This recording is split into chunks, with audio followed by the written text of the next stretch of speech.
ഒരു ക്രൈം ഞാൻ ചെയ്തിട്ടുള്ളതാണ്.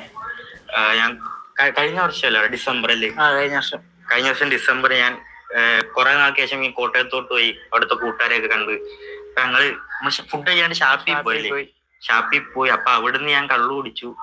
കള്ളെന്ന് പറഞ്ഞാൽ മറ്റേ കള്ള്, മറ്റേ അവിടെ അപ്പൊ ടേസ്റ്റ് ഉള്ള രീതിയിൽ നമ്മൾ കഴിച്ചു. അവിടെ നിന്ന് തിരിച്ചു വരുന്ന ഹെൽമെറ്റ് കാര്യങ്ങളെല്ലാം ഉണ്ടായിരുന്നു. പക്ഷെ വണ്ടി നിർത്തി ഊതിപ്പിച്ചപ്പോഴത്തേക്കും അതാണ് എന്തോ അല്ലാണ്ട് ഈ പറയുന്ന പോലെ അവിടുത്തെ പപ്പ വന്നിറക്കിയെന്നോ അങ്ങനൊന്നും അല്ല.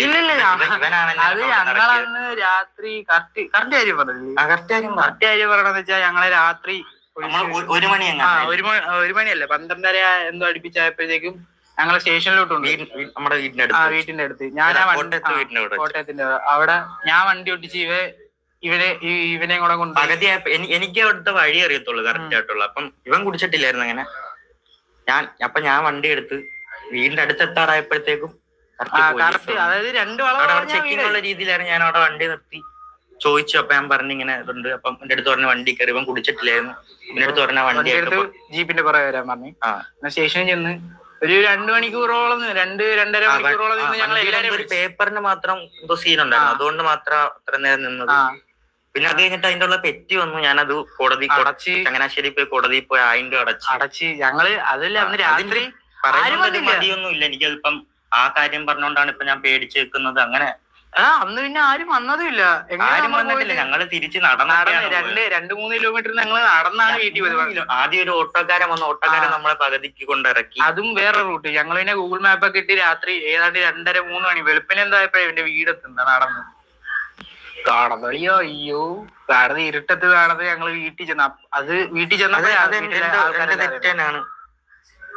അത് പറഞ്ഞിപ്പോ എന്നെ ആരെങ്കിലും പേടിപ്പിച്ച് വെച്ചേക്കുന്നോ? അങ്ങനൊന്നും ഇല്ല. പക്ഷെ അതെല്ലാം കഴിഞ്ഞ കാര്യമാണ്. കഴിഞ്ഞ കാര്യം വീണ്ടും എടുത്തിട്ട് പറഞ്ഞിട്ട് ഒരു കാര്യമില്ല. അതിന്റെ നിയമപരമായ രീതിയും കഴിഞ്ഞ് എല്ലാം കഴിഞ്ഞ് പെറ്റി അടച്ച് അതിനെ പറ്റി എന്തൊക്കെയോ കൂടിച്ചേർന്ന് എന്തൊക്കെയോ വലിയ സംഭവങ്ങൾ എന്നെ കുറിച്ച് ഇറക്കാനൊക്കെ ആയിട്ട് നിൽക്കുന്നു. ഇറക്കട്ടെ അപ്പൊ സംസാരിക്ക. സസ്പെൻസ് ആയിട്ട് ഇരിക്കട്ടെ. ഇന്ന് എന്തായാലും 4 നന്നായി പഠിച്ച് ജോലിയൊക്കെ ചെയ്തെല്ലാം അനിയനെ എപ്പോഴും ചേർത്ത് പിടിക്കുക.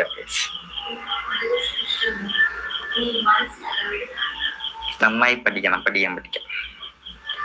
റഫീഖ് ഹായ്. ആളുകൾ പലതും പറയട്ടെ. മോന്റെ കാര്യം നോക്ക്. അവർക്ക് ഞാൻ അങ്ങനെ തന്നെയാണ് ഇത്രയും നാള് നിന്നിരുന്നത്. ഞാൻ ഒരു വീഡിയോക്ക് വലുതായിട്ടും റിയാക്ട് അങ്ങനത്തെ അങ്ങനെ ഒരു സംഭവം ഞാൻ പറഞ്ഞുതരാം. ഒരു 3-4 മാസം മുന്നേ വരെ എന്തോ രാഹുൽ ദാസ് എന്നൊരു വ്യക്തിയോ അങ്ങനെ ആർക്കും അറിഞ്ഞൂടാ. വല്ല എന്തെങ്കിലും പരിപാടി അല്ലെങ്കിൽ അവന്റെ അച്ഛന്റെ കാര്യം എന്തെങ്കിലും വരുമ്പോ മാത്രമേ പറയത്തുള്ളൂ കൊല്ലത്താണ് അത്രേ പറയത്തുള്ളൂ. അല്ലാതെ ഇവ യൂട്യൂബ് തുടങ്ങുന്നവരെ റിയാക്ട് ചെയ്യാനോ അല്ലെങ്കിൽ വേറെ ആരും ഇവന്റെ കാര്യത്തിൽ ശ്രദ്ധ വഹിക്കുന്നോ ഞാൻ കണ്ടിട്ടില്ല. അങ്ങനെ റിയാക്ട് ചെയ്യാനായിട്ട് ഞാൻ ഡെയിലി ഇങ്ങനെ വീഡിയോ ചെയ്തുകൊണ്ടിരുന്നാലേ പറ്റത്തുള്ളൂ. എത്ര നമ്മളായിട്ട് ഇപ്പൊ അവര് ഇങ്ങനെ അടിക്കുമ്പോ ശബ്ദം ഉണ്ടാവില്ല. 2 കൈയും കൂടെ ഇങ്ങനെ ശബ്ദം ഉണ്ടാകുന്നു. എന്തിനാ? നമുക്ക് ആ ഒരു വിഷയം വേണ്ട. നമ്മള് യൂട്യൂബ് ചാനൽ ഇപ്പോഴും ഞാൻ ഒരു വീഡിയോ ഞാൻ അങ്ങനത്തെ വീഡിയോ ഒക്കെ ഇടാനായിട്ട് വൃത്തിക്ക് ആ ചാനലിന്റെ മണ്ട എഴുതി എന്റർടൈൻമെന്റ് പർപ്പസ് ഉള്ളി. അല്ലാതെ ആരെയും കുറ്റപ്പെടുത്തണോ അങ്ങനത്തുള്ള രീതിയിൽ ഞാൻ തുടങ്ങിയൊന്നുമല്ല. ഞങ്ങള് ഇവന്റേതായിട്ടൊരു ഹാപ്പി സൈഡ്, ഇവന്റെ ഡെയിലി ലൈഫിൽ നടക്കുന്ന കാര്യങ്ങള്, ഞങ്ങള് പോകുന്ന സ്ഥലങ്ങള്, അങ്ങനെ കുറച്ച് കാര്യങ്ങളായിട്ട് വീഡിയോയും കാര്യങ്ങളും കണ്ടന്റും. അതും നിങ്ങളെല്ലാരും പറഞ്ഞുകൊണ്ട് മാത്രം.